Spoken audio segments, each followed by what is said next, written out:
Morning students. Late कुमारी Lakshmi बदाड़ा girls PG college की online video classes में आप सभी बच्चों का स्वागत है।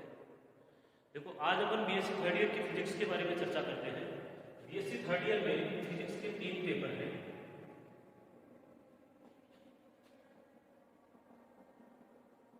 फर्स्ट पेपर है अपना क्वांटम फिजिक्स,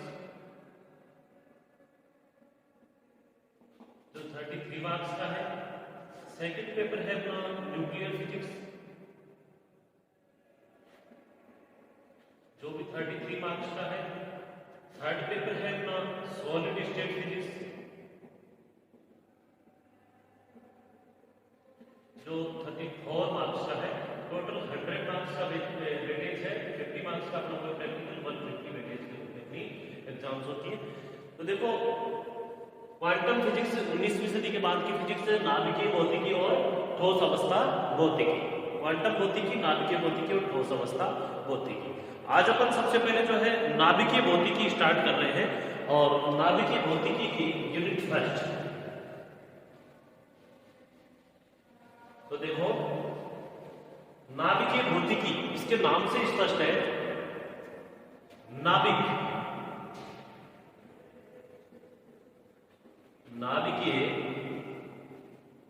भौतिकी, और इसकी यूनिट फर्स्ट लगाओगे आप नाभिकीय गुण।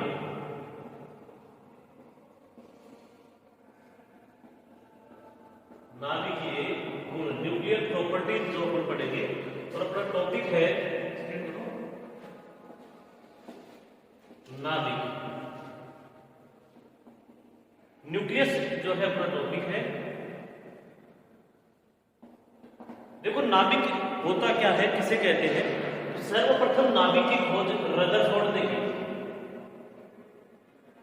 और रदरफोर्ड ने अपने अल्फा के प्रकीर्णन प्रयोग में नाभिक की खोज की थी। रदरफोर्ड ने कहा था कि किसी भी परमाणु का जो लगभग द्रव्यमान है वो उसके केंद्र में केंद्रित होता है। परमाणु का जो मास है वो उसके केंद्र में केंद्रित होता है, और वहां पे प्रोटॉन और न्यूट्रॉन की खोज की गई। इलेक्ट्रॉन उसके चारों ओर वर्ताकार पथ पर क्या करते हैं, चक्कर लगाते हैं। तो रदरफोर्ड ने यह कहा कि वो जो मास है वो 10⁻⁴ मीटर त्रिज्या के भाग में ही निहित होता है। अर्थात उसने नाभिक नाम देकर के ये कहा कि नाभिक की जो त्रिज्या है, नाभिक की त्रिज्या 10⁻⁴ मीटर या लगभग 1 फर्मी के बराबर होती है, क्योंकि 1 फर्मी के इक्वल टू लगभग 10⁻⁻⁵ मीटर होता है। तो नाभिक की त्रिज्या जो है 10⁻⁻⁵ मीटर के बराबर होती है।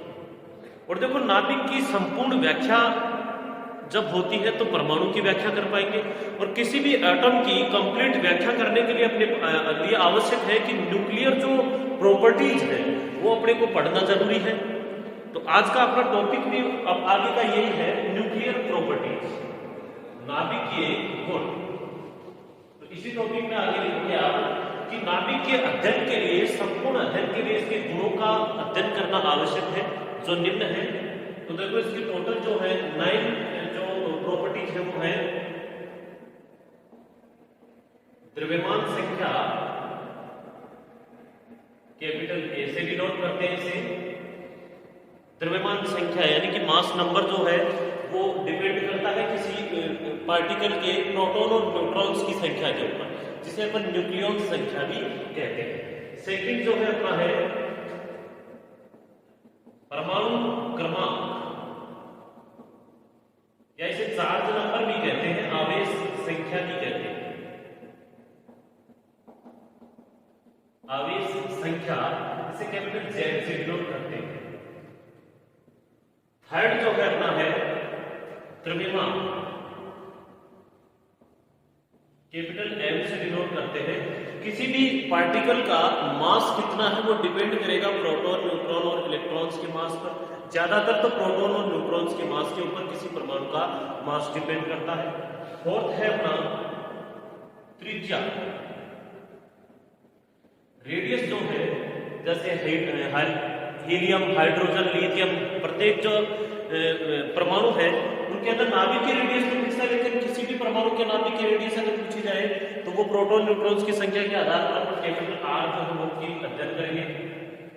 नंबर जो 5 है अपना जी, जिसे क्या कहते हो आप, चुंबकीय आघूर्ण।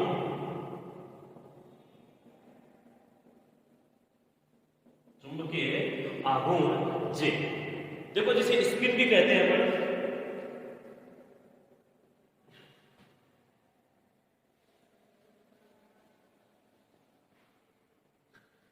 नंबर जो 5 है अपना वो है पंचकरण। पंचकरण जे, जिसे अपन स्पिन भी कहेंगे, यानी कि जो स्पिन है वो अपना दक्षिणावर्ती है या वामावर्ती है, वो डिपेंड करता है अपने इलेक्ट्रॉन्स के पथ के ऊपर। तो नंबर 5 था अपना स्पिन जे। नंबर 6 चुंबकीय आघूर्ण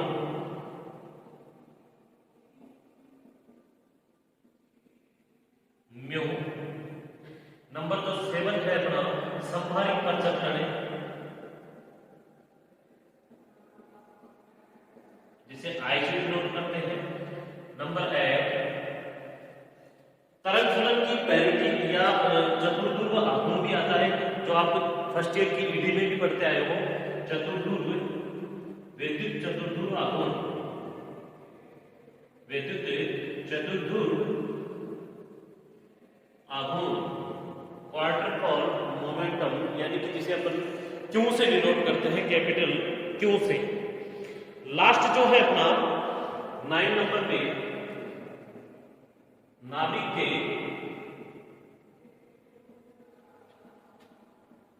तरंग फलन की पैरिटी, किसी भी तरंग फलन के पाए जाने की पैरिटी का मतलब प्रायिकता, ये अपन 9 जो है न्यूक्लियर प्रॉपर्टीज पढ़ेंगे। किसी नाभिक के संपूर्ण अध्ययन के लिए 9 प्रॉपर्टीज पढ़ना आवश्यक है। तो अपन स्टार्ट करते हैं फर्स्ट प्रॉपर्टी से, और जो है अपनी द्रव्यमान संख्या। देखो मास नंबर होता है, किसी भी नाभिक का मास नंबर डिपेंड करेगा प्रोटॉन और न्यूट्रॉन की संख्या के ऊपर। तो देखो किसी परमाणु की द्रव्यमान संख्या, परमाणु की द्रव्यमान संख्या प्रोटॉन एवं न्यूट्रॉन के द्रव्यमान के योग के बराबर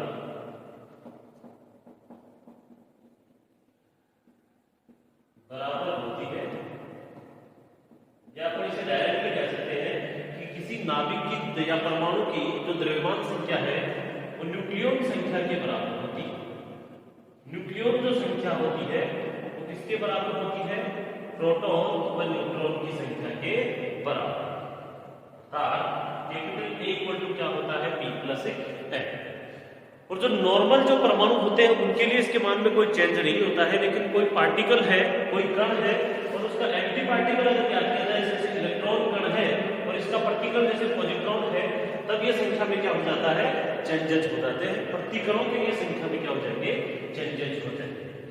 तो ये था अपना फर्स्ट द्रव्यमान संख्या, नॉर्मल सा जो बहुत पहले से पढ़ के आए इस चीज को। फिर देखो सेकंड जो है अपनी आवेश संख्या, जिसे अपन कहते हैं परमाणु क्रमांक, जिसे अपन कहते हैं। देखो परमाणु क्रमांक के आधार पर ही अपन एटम को आवर्त सारणी में पहचान कर पाएंगे। परमाणु क्रमांक को कैसे डिनोट करते हैं, जेड से। इसे चार्ज नंबर भी कहते हैं, आवेश संख्या भी कहते हैं, और इसे प्रोटॉन संख्या भी कहते हैं, प्रोटॉन संख्या। इसकी डेफिनेशन यही है कि किसी परमाणु के अंदर जितने प्रोटॉन हैं वही उसकी या वही उसका परमाणु क्रमांक कहलाता है।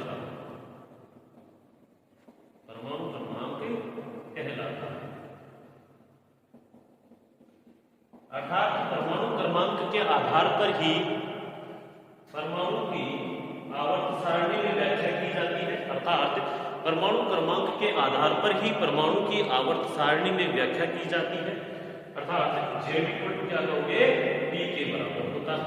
तो इन दोनों से फर्स्ट और सेकंड जो द्रव्यमान संख्या है और परमाणु क्रमांक है, इन दोनों से न्यूट्रॉन की संख्या भी ज्ञात कर सकते हो आप। तो बताओ न्यूट्रॉन की संख्या कितनी हो जाएगी। फर्स्ट में ए कह रहा है कि जो द्रव्यमान संख्या है प्रोटॉन और न्यूट्रॉन के योग के बराबर है, और जेड कह रहा है पी के बराबर है। तो यहां से आप एन की वैल्यू निकाल सकते हो, क्या हो जाएगी, ए माइनस जेड। न्यूट्रॉन की संख्या पी के इक्वल क्या लिख सकते हो, जेड। तो ए माइनस जेड किसकी होगी, न्यूट्रॉन्स नंबर। न्यूट्रॉन्स की जो संख्या है वो द्रव्यमान संख्या और परमाणु क्रमांक के अंतर के बराबर होती है। ठीक है। नंबर थर्ड, द्रव्यमान।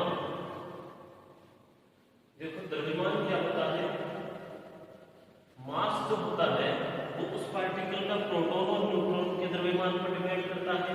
जैसे हाइड्रोजन का जो मास है, हाइड्रोजन एक प्रोटॉन से मिलकर, यानी कि एक परमाणु हाइड्रोजन एक परमाणु है, एक ही प्रोटॉन से मिलकर बना होता है, तो प्रोटॉन का जो मास होगा वही हाइड्रोजन का मास होगा।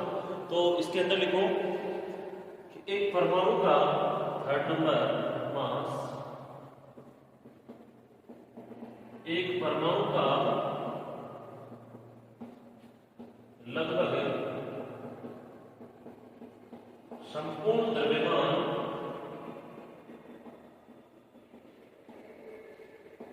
उसके केंद्र में केंद्रित होता है।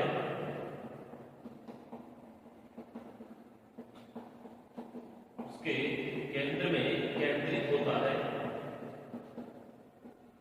अर्थात जिसे नाभिक कहते हैं।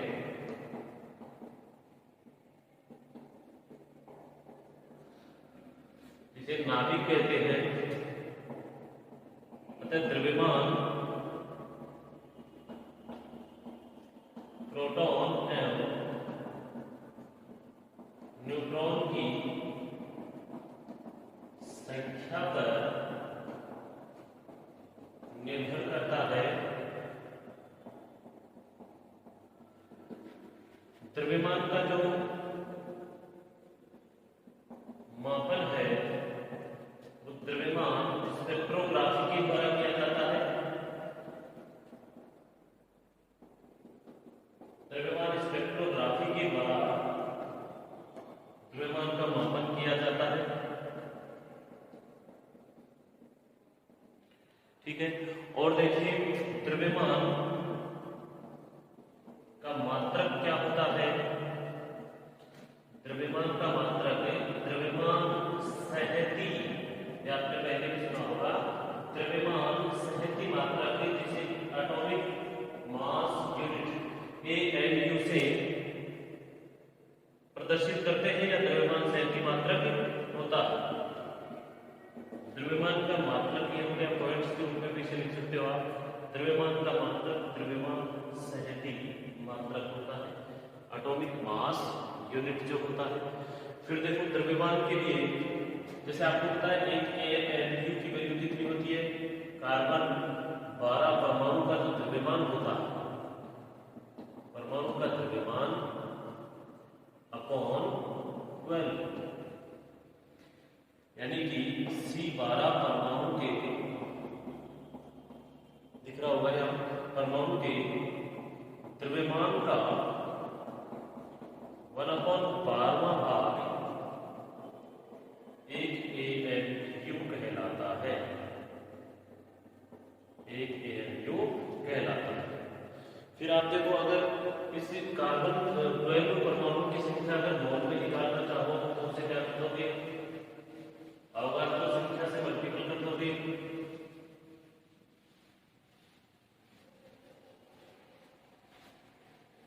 कैसे निकालोगे, जैसे देखो 1 मोल C12 परमाणु का जो द्रव्यमान है, यहां से मतलब गुणन करके भी निकाल सकते हैं, इक्वल टू Na से इंटू हो जाएगा 1 मोल होते Na इंटू 12 AMU, क्योंकि 12 इंटू फर्स्ट AMU एमसीक्यू। अब देखो C12 जो परमाणु का द्रव्यमान है वो kg के लिए आप टोटल यहाँ n एक वैल्यू लिख सकते हो, पहले लिख सकते हो 6.022 × 10⁻23 जो कि ग्राम में, और अगर 6.022 × 10⁻26 हो तो ये क्या होती है, kg में होती है। तो एक AMU की जो टोटल वैल्यू है इसको अपन सॉल्व करेंगे, टोटल वैल्यू पुट करके, यानी कि C12 परमाणु का द्रव्यमान यहाँ से आप 1 AMU की वैल्यू निकालेंगे तो टोटल मल्टीपल होकर हो जाएगा, बताओ कितनी वैल्यू आ जाएगी कि 931। आपको ध्यान में रखनी है वैल्यू, और ये वैल्यू अपने को मेगा इलेक्ट्रोवोल्ट में चाहिए, 931.05, यानी कि 931.05 मेगा इलेक्ट्रोवोल्ट पर C² जो है एक AMU की वैल्यू होती है, या आपने ध्यान में रखना है, ठीक है। यानी कि 931.5 मेगा इलेक्ट्रोवोल्ट जो है वो किसकी वैल्यू होती है, एक AMU का मेगा इलेक्ट्रोवोल्ट में मान होता है। इसके आगे देखो एक उदासीन जो नाभिक होता है, उदासीन नाभिक का जो द्रव्यमान है वो किसके ऊपर डिपेंड करता है, A और Z के ऊपर। तो उसको टोटल मास को डिफाइन करने का जो तरीका है वो क्या होता है, लिखोगे आप किसी उदासीन नाभिक है जिसको नाभिक को डिपेंड करते हैं, A Z से डिनोट करते हैं उसको, कैपिटल N AZ से डिनोट करेंगे संपूर्ण नाभिक को। तो किसी उदासीन नाभिक NAZ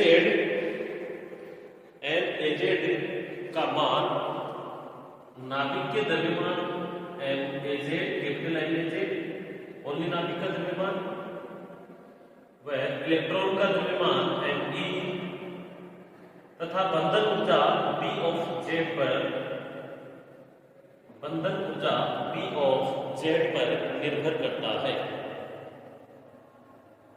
इसको Z NB से डिनोट करेंगे इलेक्ट्रॉन के मास को। तो किसी उदासीन परमाणु का द्रव्यमान NaZ, नाभिक के द्रव्यमान NaZ, कैपिटल NaZ, इलेक्ट्रॉन के द्रव्यमान ZnE व बंधन ऊर्जा V of Z पर निर्भर करता है। तो लिखेंगे ये जो फॉर्मूला है तो क्या होता है, NaZ का जो मान है उदासीन परमाणु का जो द्रव्यमान है वो नाभिक के द्रव्यमान प्लस इलेक्ट्रॉन के द्रव्यमान माइनस B of Z। तो बंधन ऊर्जा का ये जो ऋणात्मक चिन्ह है, नेगेटिव जो साइन है, नेगेटिव साइन नाभिक के स्थायित्व को प्रदर्शित करता है,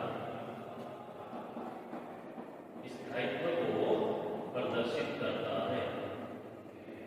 नेगेटिव साइन नाभिक के स्थायित्व को क्या करता है, प्रदर्शित करता है।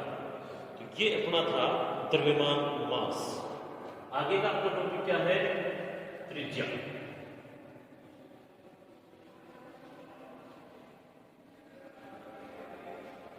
रेडियस जो है किसके ऊपर डिपेंड करती है,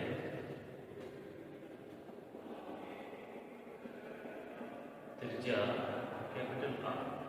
देखो यहाँ पे मूल रूप से नाभिक की जो त्रिज्या है वो रदरफोर्ड ने बता दी थी कि 10⁻⁻14 मीटर होती है, या 1 फर्मी के लगभग, 1 फर्मी की क्या होती है, लगभग होती है।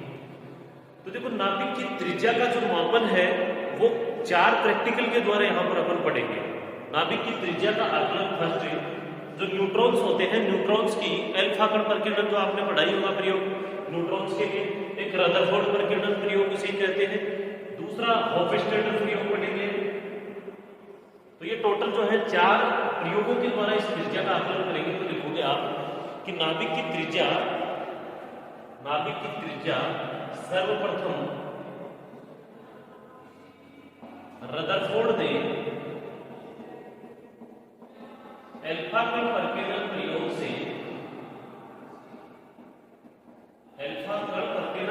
से ज्ञात की, सर्वप्रथम अल्फा कण प्रकीर्णन प्रयोग से ज्ञात की थी।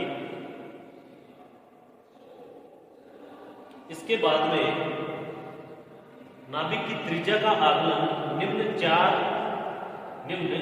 प्रयोगों द्वारा किया जाता है। फर्स्ट है अल्फा क्षय प्रयोग, आपने पहले पढ़ा होगा। सेकंड है अपना, वो भी इसी में पढ़ेंगे, सेमी इंपीरियल फॉर्मूला जो है सामी आनुभाविक द्रव्यमान सूत्र से,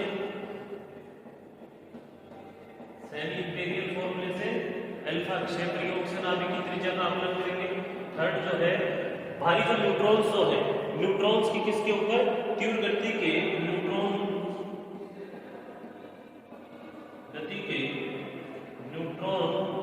का नाभिक से प्रकीर्णन।